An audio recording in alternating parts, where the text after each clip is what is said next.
Black magic কী করে একটা সুখী পরিবারকে একদম ধ্বংস করে দেয়, যেটা তুমি ভাবতেও পারবে না।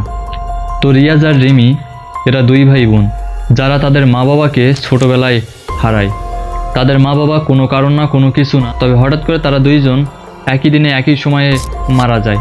তো তার বাবা মা যেখানে মারা গিয়েছিল, রিয়াজ একদিন সেখানে যায়, মানে সেই বাড়িতে যায়, এবং ভেতরে ঢুকে তার বাবা মার একটা ছবিও পায় ওই ঘরের মেঝের উপর। তো এটা দেখো, তারপর বলছি।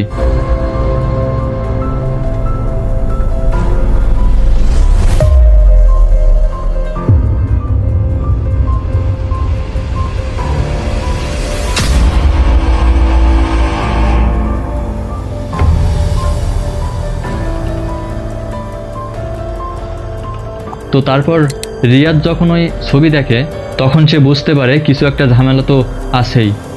তো সে ওই ছবিটা নিয়ে একটা মসজিদের বাবার ওখানে যায় এবং সে বলে, তোমার বাবা মায়ের উপর ব্ল্যাক ম্যাজিক করা হয়েছিল, আর ওই ব্ল্যাক ম্যাজিকটা আর কেউ না, ওটা করেছিল তোমাদের মামা।